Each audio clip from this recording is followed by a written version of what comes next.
Bismillahirrahmanirrahim. Assalamualaikum warahmatullahi wabarakatuh.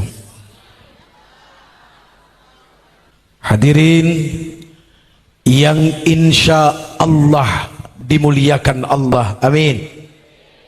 Amin. Kurang keras.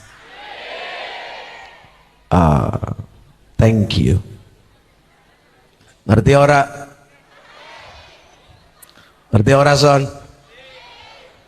Priben. Jelas? Durung gerobak. Ibu nyuwun 1.500 biar cepat kaya. Kalau nyuwun 1.000 kan pas-pasan terus, nggak pernah ada kembalinya. Kapan mau kayanya? Apa nggak kepengen seperti beliau? Kepengen? Iri? Tidak boleh. Siapa yang ajarkan? Beliau, junjungan kita Nabi besar Muhammad. Apa kata beliau? Yang lisannya selalu lahir kalimat-kalimat yang penuh dengan hikmah, yang lisannya tidak pernah habis dari kata-kata yang penuh dengan kebaikan dan contoh kepada sesuatu yang baik. Karena Quran sendiri yang mengatakan, artinya Allah Rabbul Izzah, Allah Tabaraka wa Ta'ala yang berfirman dengan kalimat-kalimat yang indah. Apa kata Allah? Wa ma yantiqu 'anil hawa in huwa illa wahyuy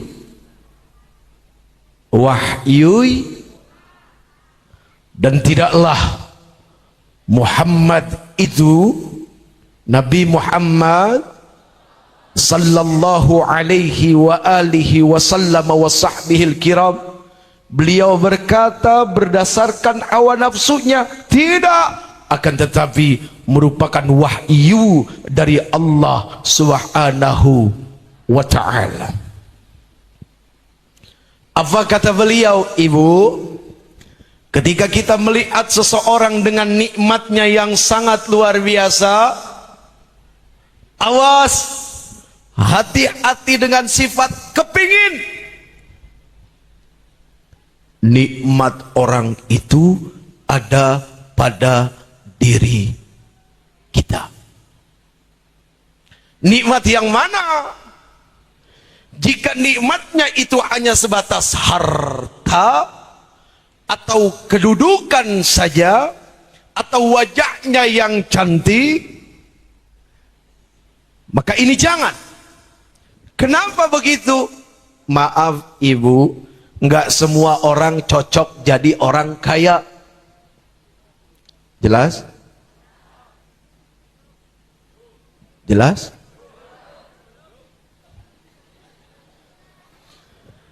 Ketika ada kalimat tidak semua orang cocok jadi orang kaya, berarti tidak juga semua cocok orang jadi orang miskin.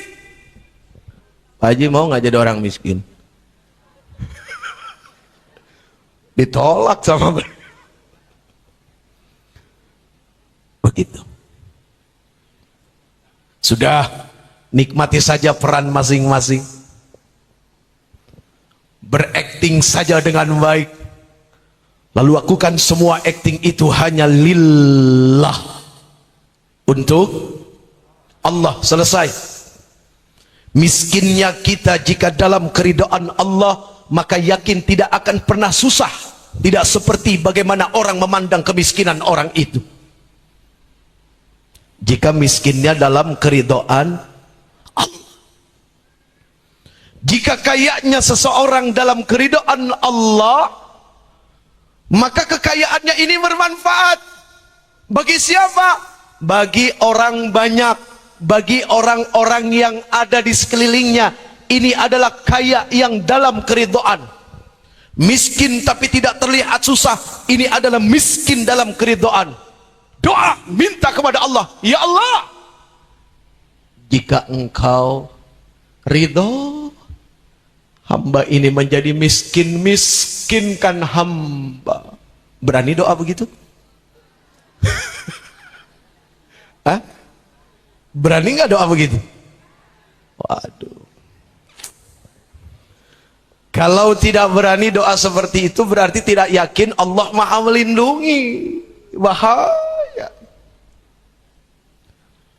Jika seorang hamba dia yakin bahwa dirinya dalam perlindungan Allah Subhanahu wa taala, maka dia tidak akan pernah khawatir dalam bentuk apapun. Temukan Allah dalam kesusahan dan temukan Allah dalam kesenangan. Itulah hakikat sejatinya seorang hamba. Ketika dia senang, dia akan menemukan Allah. Ketika dia susah, sekalipun dia akan menemukan Allah. Itulah sejatinya seorang hamba. Ketika dia senang, senangnya tidak akan membuat lupa.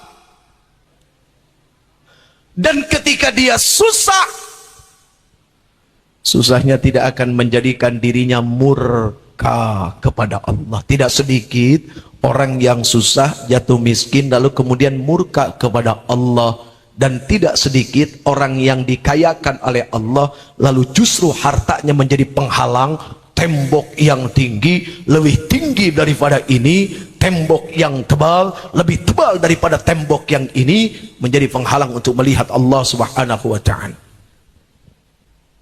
Kalau ada manusia yang mengaku kuat, seketika itu dia sedang berbohong. Tidak hanya membohongi dirinya, membohongi orang lain, terutama Allah Subhanahu wa ta'ala. Kira-kira Allah bisa dibohongi nggak? Tapi kita manusia bisa bohong nggak dengan Allah? Kita sebagai manusia bisa bohong kepada Allah enggak? Bisa, tapi Allahnya bisa dibohongi atau tidak? Tidak. Seorang akuntan sehebat apapun masih bisa ngebohongin orang.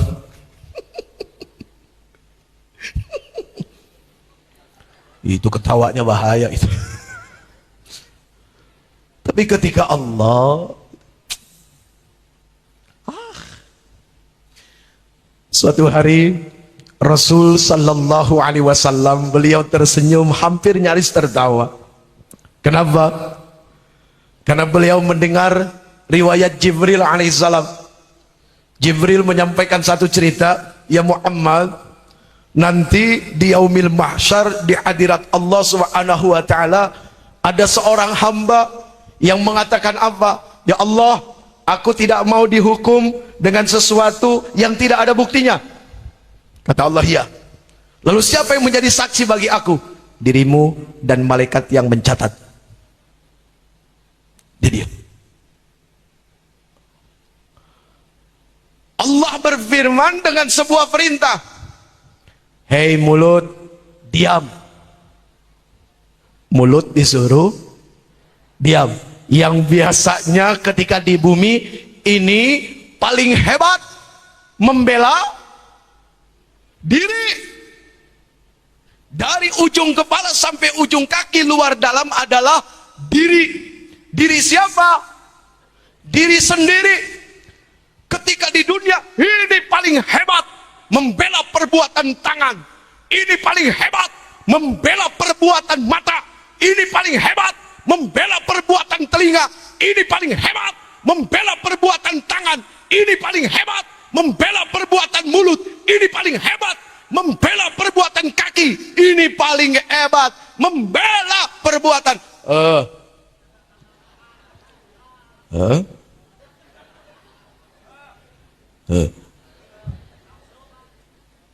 apa?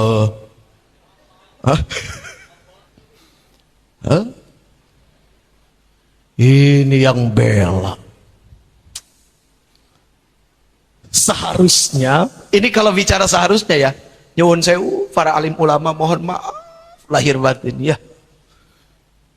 Seharusnya, kalau kita bicara seharusnya imbal balik, imbal jasa, di yaumil mahsyar, Karena tangan paling sering dibela perbuatannya sama mulut. Ketika Allah Subhanahu wa taala perintahkan kepada mulut untuk tidak bicara dan terkunci, lalu anggota tubuh yang lain bicara, kan seharusnya ini tangan terima kasih, bekerja sama yang baik di hadapan Allah. Jangan cerita. Kan di dunia dibelain sama mulut. Cerita. Hati-hati. Allah punya intel di seluruh tubuh kita. Ini tangan menjadi intelnya Allah. Ini mata menjadi intelnya Allah. Ini telinga menjadi intelnya Allah. Ini perut menjadi intelnya Allah. Kemaluan menjadi intelnya Allah. Kaki menjadi intelnya Allah. Al-yawma nakhtimu ala afwahihim wa tukallimuna aydihim wa tashhadu arjuluhum bima kanu. Kemudian Allah perintahkan, mulut, diam. Silakan yang lain bicara. Tangan cerita lancar. Ya Allah, ini tangan anak muda ya. Ya Allah, waktu di kamar mandi, kanan apa kiri ya? Weh bro, mana bro? Weh, oke bro? Yo tangan cerita. Aduh, ini kaki cerita lancar, semuanya tidak ada yang ditutupi. Lalu ketika dia sudah cukup berceritanya, kata Allah, udah diam, sekarang mulut bicara. Mulut yang ngomel, kurang ajar loh, bukan terima kasih, waktu di dunia kan gue tutupin, kenapa lu sekarang ngomong? Itu Rasul tersenyum mendengar cerita dari Jibril seperti ini.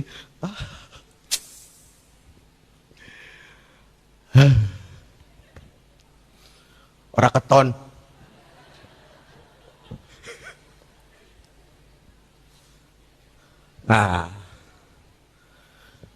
Aduh, mohon maaf lahir batin.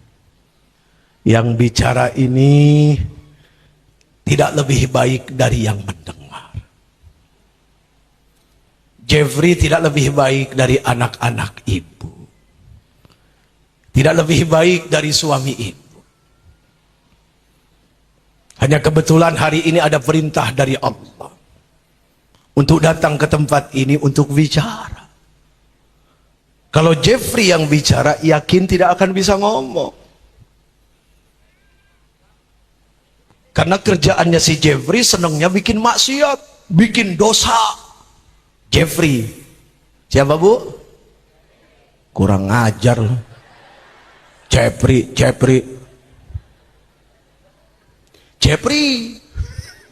Kalau di Jawa dipanggil Jeffrey. Kalau di Tasik dipanggil Jeperi. Tuh ya, orang kalau sudah terlalu lama namanya nempel dengan pangkat, lihat saja sebuah stiker kalau sudah nempel lama, dicabut, ditarik, bekasnya ada tidak? Tidak seketika begitu saja dicabut, hilang, bekasnya ada. Orang kalau kelamaan ditempel jabatan, sekali waktu dipanggil tidak dengan jabatannya, kedudukannya, awas, hati-hati. Kalau susah, baru perlu ibadah. Enggak. Susah, ibadah. Senang, ibadah. Ibadah bukan kalau ada perlunya, bukan. Senang kayak lupa kepada Allah, begitu susah baru angkat tangan. Ya Allah. Saking susahnya udah nggak ada kalimat doa lagi, cuma Allah. Susah. Saking susahnya hidup. Tanya beliau, Pak Haji nggak langsung kaya sama istrinya, tanya. Bohong kalau beliau tidak pernah mengalami masa krisis seperti dengan doa. Ya Allah, susah. Ya Allah, susah. Wow. Masa krisis itu wajib dilalui oleh orang yang namanya manusia. Karena itu bagian dari skenario cerita tuntutan Allah Subhanahu wa taala kepada hamba-hambanya, kepada yang diciptakannya yang namanya manusia yang dititipi akal dan nafsu. Akal akan melewati masa krisis, nafsu selalu dalam kekrisisan. Itu dia. Ya Bu.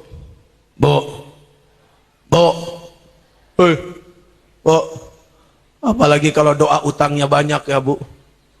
Sujudnya panjang, itu lama sujudnya. Ya Allah. Aduh ampun ya Allah. Assalamualaikum warahmatullahi wabarakatuh. Doa. Ada yang ketok pintu. Oh ya Allah, ini pasti yang lagi utang nih. Aduh, baru juga dapat. Udah ada yang mau pinta lagi. Ya Allah. Padahal tetangga pengen minjem panci. Tapi sudah ketakutan hidup. Lihat orang yang punya utang. Yang dekat jadi jauh. Mau pergi ke pasar. Harusnya coba belok kanan. 5 rumah, 7 rumah sampai ke pasar. Karena punya utang sama 2 rumah setelah rumah kita. Akhirnya jalannya kemana? Muter ke belakang. Wah, setengah kampung dilewatin. Kenapa? Takut dilihat sama yang punya utang. Susah hidup tuh. Hutang kepada manusia bikin pusing, hutang kepada Allah padahal banyaknya luar biasa. Tapi sampai detik ini tidak pernah difikirkan bagaimana cara membayar hutang kepada Allah. Urusan utang kepada Allah, mohon maaf lahir batin, jangan yang miskin, yang kaya aja utangnya banyak sama Allah. Jangan yang cuma rakyat biasa, pejabat aja utangnya banyak sama Allah. Jangan yang ustadz juga sama. Ustadz dengerin. Aduh sama. Cuma nggak ketahuan aja. Dikiranya ustadz soleh aja udah. Model kayak begini ketolong baik sangka orang. Wah itu Jeffrey pasti soleh. Ketipu. Ketipu. Aduh. Ya Allah ya Rabb. Capek. Aduh. Situ enak. Sini kan mesti mikir. Habis ini mau ngomong apa lagi nih. Orang keton. Lumayan pulang dari Cilacap dapat bahasa orang keton. Ya Allah ya Rabb. Ayo. 3 kewajiban. 5 keperluan. Jangan terbalik. Jangan 5 kewajiban, 3 keperluan. Allah buat kewajiban hanya 3, nggak banyak-banyak. Allah buat keperluan banyak. Karena Allah tahu yang namanya manusia selalu banyak keperluan. Itu. Yang pertama apa? Ibadah. Ini kewajiban, bukan keperluan. Kalau ibadah dijadikan keperluan bahaya. Begitu ada susahnya saja perlu ibadah, ini bahaya. Begitu senang Allah ditinggalkan. Padahal Allah sumber kebahagiaan, Allah sumber kesenangan. Dari mana itu kesenangan didapat oleh manusia kalau bukan dari Allah Jalla Jalaluh? Oh. Ya Bu. Bu.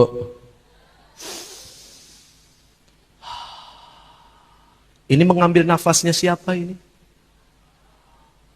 Mengambil nafas ciptaan siapa? Kalau saya bilang mengambil nafasnya Allah nanti jadi pertanyaan. Allah punya nafas? Wah repot. Jadi secara umum saja kita sedang mengambil nafas ciptaan siapa? Allah. Bayar apa gratis? Gratis.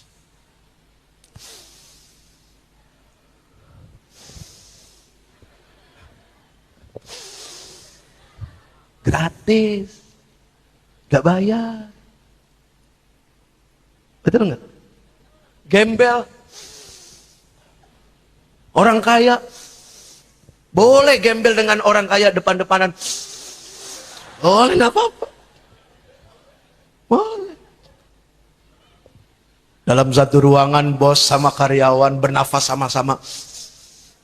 Dapat hak yang sama.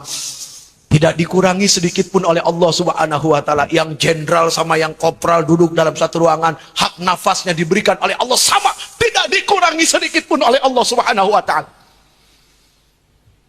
Betul nggak kira-kira? Jangan dibetulin dulu, mikir dulu. Jenderal bernafas, kopral dari belakang.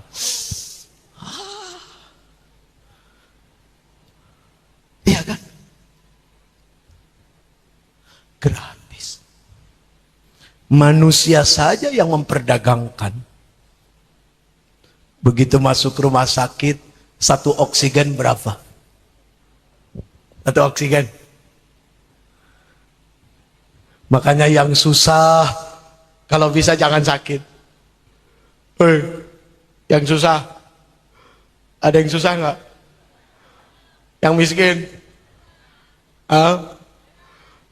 makan aja bingung, mau bayar rumah sakit. Untung Pak Bupati punya program gratis ya, rumah sakit ya? Ya? Gratis? Gratis bener nih? Gratis bener apa bener gratis? Ada askes ya? Askes. Asuransi kesehatan. Itu tandanya pemimpin yang peduli. Insya Allah betul-betul bisa dirasakan. Ya, amin ya Rabbal. Kalau belum bisa dirasakan, sabar. Ya, sabar ya. Sabar nggak? Sabar itu sampai dicabut nyawa. Sabar itu tidak ada batas. Yang membuat batas manusia. Karena apa? Keterbatasannya. Itu. Oke, kita balik lagi. Jadi ibadah itu bukan perlu. Miskin baru perlu ibadah, kaya tidak perlu ibadah. Karena ibadah ini adalah kewajiban. Kaya wajib ibadah, miskin wajib ibadah. Kan seperti itu. Meskipun ada ibadah berjamaah, salat berjamaah, tetap tanggung jawab masing-masing kepada Allah. Itu hakullah. Allah wajib disembah. Bukan karena Allah kepengen disembah, tidak. Tapi kita yang butuh kepada Allah, bukan Allah yang butuh kepada kita. Kita yang butuh kepada Allah. Tidak percaya silahkan dibuktikan perkara butuh dengan tidak butuhnya.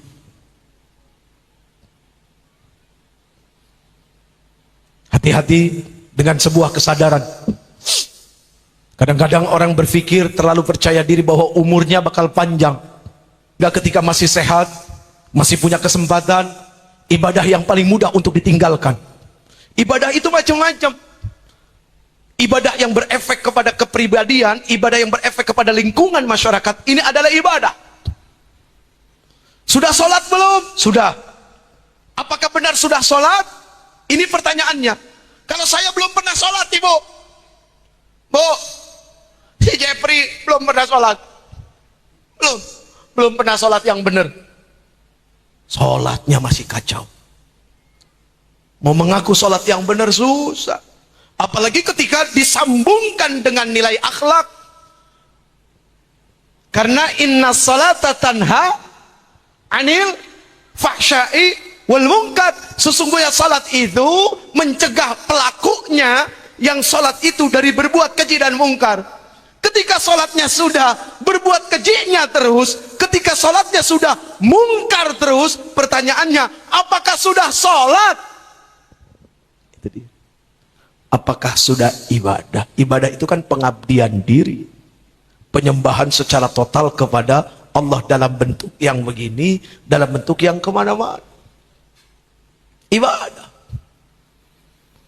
Jadi yang pertama ibadah, kewajiban yang pertama ibadah. Kewajiban yang kedua khalifah. Apa khalifah artinya? Khalifah artinya adalah pemimpin. Pemimpin yang gimana? Pemimpin yang bagaimana yang dimaksud oleh Allah Subhanahu wa taala? Apakah presiden? Bukan. Apakah gubernur? Bukan. Apakah bupati? Bukan. Apakah camat? Bukan. Apakah lurah? Bukan. Apakah RW? Bukan. Tapi khalifah yang dimaksud pemimpin di sini adalah apa? Diri ini. Dan ketika Allah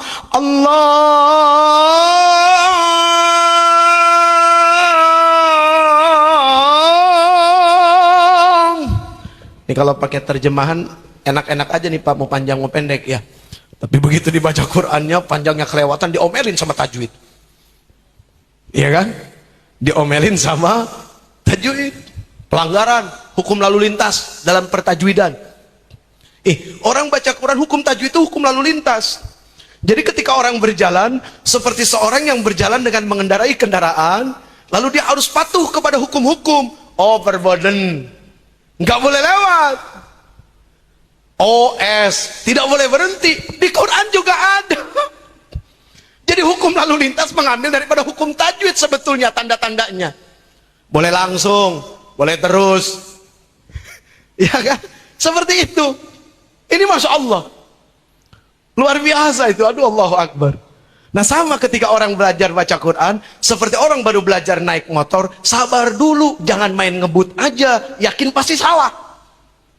Dinikmatin tuh bacaannya satu-satu, makharijul hurufnya dipenuhi haknya, sifatul hurufnya dipenuhi haknya, dipenuhi baik-baik. Kan gitu. Jadi nggak ada bedanya dengan orang berlalu lintas. Wa qala, dan ketika Tuhanmu Allah, siapa Bu? Allah, Allah. Allah Rabbi anta ya Rabbi, Allah Rabbi anta ya Rabbi. Semua Allah Rabbi anta ya Rabbi, Allah Rabbi anta ya Rabbi. Ayo, Allah Rabbi anta ya Rabbi, Allah Rabbi anta ya Rabbi. Allah, Allah, Allah, Allah. Cuma nama ini Bu yang bisa bikin tentram. Ya. Coba zikir presiden, belum tentu tentram. Presiden, presiden, presiden, presiden. Oh, dicoba aja. Pak Presiden juga kalau disebut gini senyum beliau, karena sadar diri, bukan saya yang pantas untuk dibuat zikir.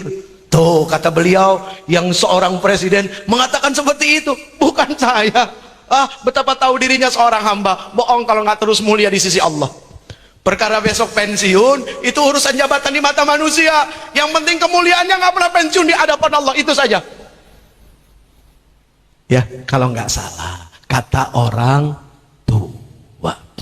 Besok, ini yang diucap menjadi kalimat ta'ajub. Menjadi kalimat ta'ajub. Apa kalimat ta'ajub? Kalimat ta'ajub itu sesuatu yang diucapkan oleh manusia saat dia terkaget-kaget. Kalau kita kepengen tahu isi hati seseorang, lihat saja ketika dia kaget, siapa yang disebut. Yang latah beda. Kalau yang latah lain ya, nggak sama ya. Tapi ketika di sininya Allah, Allah, Allah, begitu kaget Allahu Akbar. Ya Bu, kalau keserempet duit, Alhamdulillah. Ayo kita balik lagi. Dan ketika Tuhanmu berfirman, berkata-kata kepada para malaikat, sesungguhnya aku akan menciptakan khalifah. Siapa khalifah? Pemimpin. Yang mana ini pemimpin? Diri sendiri. Siapa yang dipimpin? Mata. Siapa yang dipimpin? Mulut. Siapa yang dipimpin? Telinga. Terus sampai ke bawah. Jangan sampai mata yang memimpin. Kalau mata yang memimpin, saenake dhewe. Kalau mulut yang memimpin, akan ngomong apa saja, nggak peduli itu menyakiti atau tidak. Tapi ketika mulut dipimpin, mata dipimpin, semua dipimpin, ada dalam ketertiban dan aturan Allah Subhanahu wa ta'ala. Selebihnya si khalifah ini besok jadi suami, dia memimpin keluarganya. Besok diangkat jadi lurah, dia memimpin masyarakatnya. Besok diangkat jadi gubernur, dia memimpin masyarakatnya. Terus diangkat jadi presiden, pemimpin perusahaan, dia memimpin orang lain. Tapi intinya adalah apa? Memimpin diri sendiri dulu. Tidak akan mampu seseorang memimpin orang lain kalau dia tidak mampu memimpin dirinya. Ya Bu, Bu. Yang ketiga, apa yang menjadi kewajiban manusia adalah dakwah. Kuntum khaira ummah ukhrijat linnas ta'muruna bil ma'ruf wa tanhauna 'anil munkar. Kalian adalah umat yang terbaik yang pernah Allah ciptakan di antara sekian banyak umat-umat yang lain.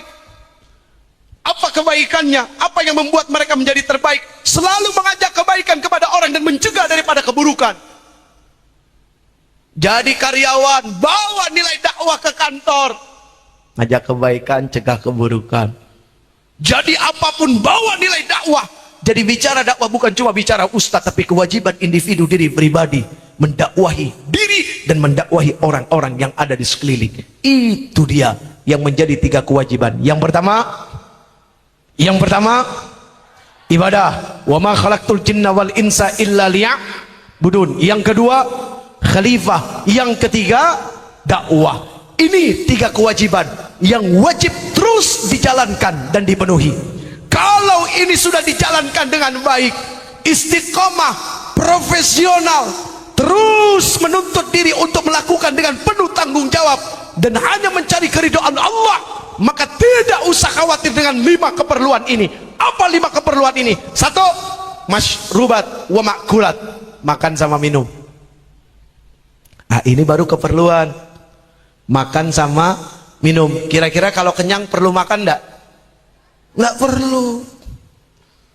Kalau orang kenyang disuruh makan, dipaksakan makan, yakin makannya basa-basi. Sementara Islam tidak pernah mengajarkan basa-basi. Makanya Mas, kalau besok bikin kopi, tinggal 1 kopinya, nggak ada yang lain, datang orang jangan suka nawarin. Soalnya tinggal 1. Islam nggak kenal basa-basi. Ketika nawarin, Mas kopi Mas, itu betul-betul nawarin, bukan basa-basi. Nggak ada di sini nawarkan di hati, mudah-mudahan nggak mau, mudah-mudahan nggak mau. Enggak. Nah, Islam nggak ngajarkan begitu. Ketika menawarkan di sini betul-betul diterima, malah di sini nyuruh. Ketika diambil ya sudah. Makanya kalau hanya sekedar basa-basi, barang yang tinggal 1 lebih baik nggak usah ditawarkan. Jelas ya? Jelas? Yang pertama, keperluan yang pertama masyrubat wa makulat, minum dan makan. Keperluan yang kedua apa? Malbusat, pakaian. Keperluan yang ketiga apa? Maskunat, tempat tinggal, rumah. Bukan perkara besar kecil, tapi yang penting punya. Terus yang keempat, markubat, kendaraan. Yang kelima, mangkuat, menikah. Ini keperluan. Seandainya yang ketiga tadi kewajiban betul-betul dipenuhi, insya Allah yang 5 ini tidak usah khawatir. Amin ya rabbal, amin ya rabbal, amin ya rabbal. Hadirin yang insya Allah dimuliakan Allah subhanahu wa ta'ala. Mumpung kita masih hidup, nggak ada jaminan sampai besok pagi kita masih hidup. Kematian datangnya mendadak dan tidak pernah bilang-bilang. Berapa kali sering kejadian, padahal tadi malam duduk di sebelah sama-sama, tiba-tiba besok terdengar kabar meninggal. Apa yang kita ucapkan? Ya Allah, padahal tadi malam masih di sebelah saya, nggak kelihatan wajah-wajah orang mau meninggal, tahu-tahu mati. Kita ini hanya sekumpulan orang-orang yang sedang sibuk mencari jalan pulang. Ya, kita ini hanya sekumpulan orang-orang yang sedang sibuk mencari jalan pulang. Kita sedang sibuk mengumpulkan bekal sekarang. Kira-kira bekalnya apa? Bekalnya harta. Betul kalau hartanya dijalankan di jalan Allah. Bekalnya adalah ilmu. Betul ketika ilmunya bermanfaat. Tapi kalau bekalnya hanya harta, tapi harta tidak membawa kepada kebaikan, Mohon maaf lahir batin. Sudah banyak bukti orang meninggal diantar sama yang tiga. Yang pertama harta bendanya, yang kedua sanak saudaranya, yang ketiga amalnya. Lihat, yang hari ini naik mobil mewah, begitu besok meninggal, mobil mewahnya yang naikin yang hidup-hidup, yang mati pindah ambulan. Gak percaya, buktiin besok. Ayo silakan, kalau mau duluan, saya ntar aja ya. Ya Allah, masih banyak PR. Kemarin waktu di mobil sendiri bisa setel musik macem-macem. Yang anaknya masukin lagu setel ya CD Rumor. Aku terjatuh dan tak bisa bangkit lagi. Aku tenggelam dalam lautan luka dalam. Aku tersesat dan tak tahu arah jalan pulang. Aku tanpamu butiran debu. Saya ingat ketika nyantri di Ma'had Darul Qalam, Mudirul Ma'had sekarang beliau sudah wafat. Beliau bilang, Abang, jangan semua jadi kiai, jangan semua jadi ulama. Harus ada yang jadi jenderal, harus ada yang jadi pejabat, harus ada yang jadi pengusaha, jadi hakim, jadi jaksa, semua. Yang penting hatinya santri. Kan kalau pejabat hatinya santri selesai, polisi hatinya santri selesai, pengusaha hatinya santri selesai, beres. Kan begitu. Oh, kalau semua jadi ulama repot. Gak bisa. Nah, inilah kehidupan. Yang seandainya tidak pandai-pandai, aduh ya Allah, maka berjalanlah seperti orang yang berjalan di atas tanah yang banyak durinya. Lihat bagaimana orang yang berjalan di atas jalan yang banyak duri, banyak belingnya. Oh, akan hati-hati. Pelan-pelan. Jadi seperti itu. Ya, kita nggak tahu malam ini atau besok. Pastinya siapapun yang wafat tidak akan bawa apa-apa. Hari ini boleh bangga naik mobil yang bagus, musiknya disetel sesuai dengan selera. Tapi besok musiknya cuma satu, ngingung ngingung ngingung. Nggak bisa diganti. Nggak bisa. Pak ganti. Yenen tongon holinta cabaku. Aku apa? Ujungnya apa? Hah? Apalnya setengah-setengah. Nah, nggak bisa. Nyengong, nyengong, nyengong. Hanya itu. Diam saja. Sekarang boleh pakai baju kaftan, besok kafan. Oh, yang pakai kaftan, T-nya saja dibuang, hanya tinggal kafan. Warnanya sama. Sama. Ya, sama. Kendaraan yang terakhir apa? Pundak sahabat. Ketika sudah berada di apa ini? Katil, apa? Keranda. Pasaran. Apa? Hah? Ya itu. Susah ngomongnya. Kasur raga. Kasur. Oh, ya. Ngerti. Kasur raga.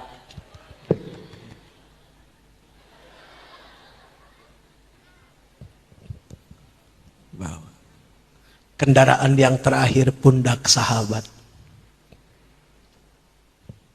Mobil parkir di tempat parkir yang boleh masuk ambulan. Makanya kalau kepengen mobil pribadi bisa masuk ganti ambulan. Dari sekarang biasain naik ambulan. Setiap hari setel ngikut ngikut. Nah iya biar tahu. Begitu sudah ada di pundak sahabat-sahabat sebagai kendaraan yang terakhir berada dalam kasur raga. Siapa yang mengantar? Sanak saudara, istri semua. Istri yang kemarin dibela mati-matian. Mana mau ikut di kubur? Nah, Bu, kalau suami meninggal, ibu nangis nggak? Nangis? Yakin? Nah, kalau ibu meninggal, suami nangis nggak? Ah, Pak sudah dapat izin dari mereka, nggak usah nangis. Mereka curang. Kita bilang, suami meninggal, istri menangis nggak? Menangis. Nunjukkan perasaannya. Kita balik pertanyaannya, istri meninggal, suami menangis enggak? Mereka yang jawab juga, enggak. Ya sudah, nggak usah nangis besok Pak, biarkan saja. Mereka sudah ngomong kok. Nangis Bu, nangis, kan ada lagunya tuh. Suami menangis, kan ada kan? Sebelah mata sambil mencari siapa gantinya. Rasain loh, rasain.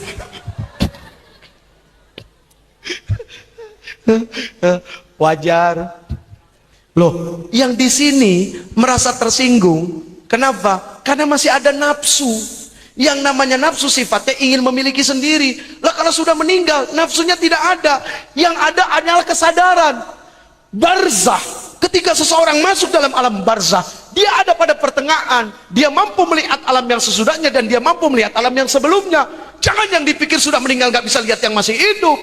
Dia tahu ini anak keturunan yang ngapain apa dan berbuat apa. Kesadaran terhadap hukum Allah lebih besar. Kenapa? Sudah tidak ada ikut campur nafsu karena sudah meninggal. Ketika suaminya hari itu menangisi kuburan istrinya, dia nangis. 2 hari kemudian menikah. Itu yang terjadi adalah hukum moral di antara manusia yang hidup, tapi istrinya yang mati bersyukur kepada Allah. Kenapa? Ya Allah, alhamdulillah dia dapat istri lagi. Khawatir dia besok berzina. Karena istrinya lebih sadar hukum di dalam kubur. Sadar hukum Bu di dalam kubur, nggak ada ikut campur nafsu. Ini kan yang menghukum hukum moral, nafsu juga ikut campur. Moral belum tentu benar ketika nafsu ikut campur di dalamnya.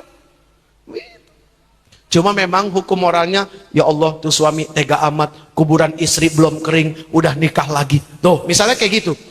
Pernah Pak, suatu hari ada seorang suami, kenapa? Hah? Kenapa? Pernah sekali waktu ada seorang suami, saking sayangnya sama istri, setiap malam ngipasin kuburan istri. Dikipasin. Sampai akhirnya ada orang tanya, Mas, mau apa tiap malam? Datang ke sini dari pagi sampai sore, ya, sampai malam hanya kepingin ngipasin kuburan istrinya. Sudah meninggal. Nggak usah lagi seperti itu. Dia nggak merasakan doa. Bukan begitu Pak. Saya ingat pesan istri saya, kalau kuburan belum kering nggak boleh kawin loh. Jadi supaya cepat kering, saya kipasin.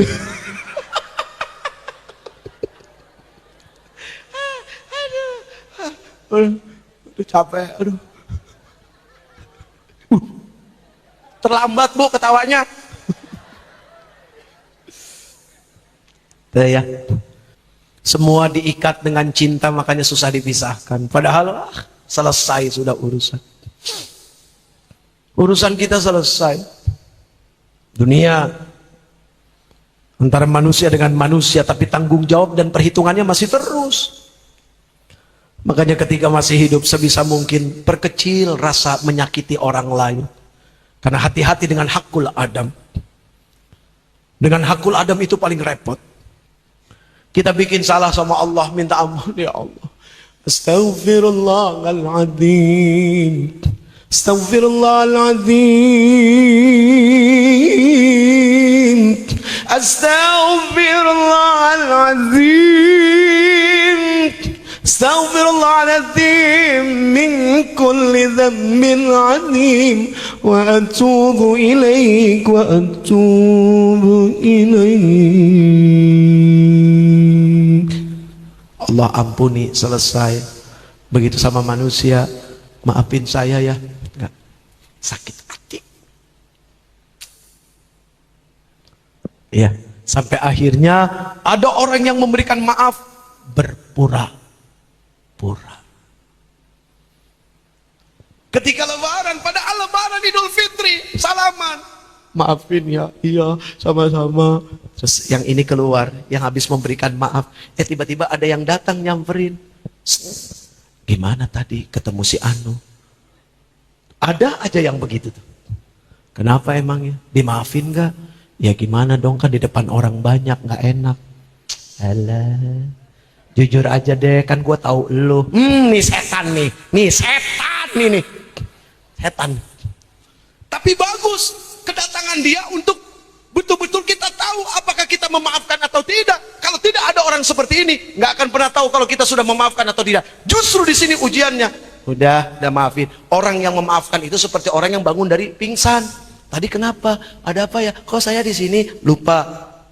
Si itu bikin salah udah minta maaf. Gimana? Lupa? Bikin apa ya? Tuh, itu namanya memaafkan. Yang namanya memaafkan itu tidak harus orang yang bikin salah datang meminta maaf. Maafkan ya maafkan saja. Nggak ada syaratnya. Dia harus datang dulu ke tempat saya. Harus minta maaf. Gue baru maafin. Itu bukan maaf namanya. Itu namanya kesombongan di dalam memaafkan. Nggak bisa diterima oleh Allah. Jadi memaafkan saja. Uji ulang sekali lagi. Yang namanya memaafkan itu tidak ada syarat. Nggak ada syarat orang yang bikin dosa harus datang kepada saya, harus meminta maaf dan disaksikan. Enggak. Ya Allah, saya maafkan. Tidak perlu ketemu orang itu. Itu memaafkan. Dan ketika ada orang mengungkit-ungkit, apa ya? Nggak tahu, lupa. Tuh, memaafkan. Tapi kalau masih ingat, gimana? Ya, gimana ya? Ya nggak enak deh. Coba jujur, ya sebetulnya si hati masih sakit. Seketika tidak ada manfaat itu memaafkan. Ya, oke. Yang perempuan-perempuan, kalian akan punya anak. Didik betul-betul pribadi. Karena sumbernya adalah kalian. Kalian pendendam, yakin anak akan seperti itu. Yakin. Ya Bu, ya. Bu. Ya sudah, ini saja. Mudah-mudahan ada manfaatnya. Udah ya, ini saja. Sekali lagi mohon maaf. Ya, mohon maaf lahir batin. Hadza min fadli Rabbi Allah. Semua ini hanya karunia titipan yang kau titipkan kepada hamba. Assalamualaikum warahmatullahi wabarakatuh.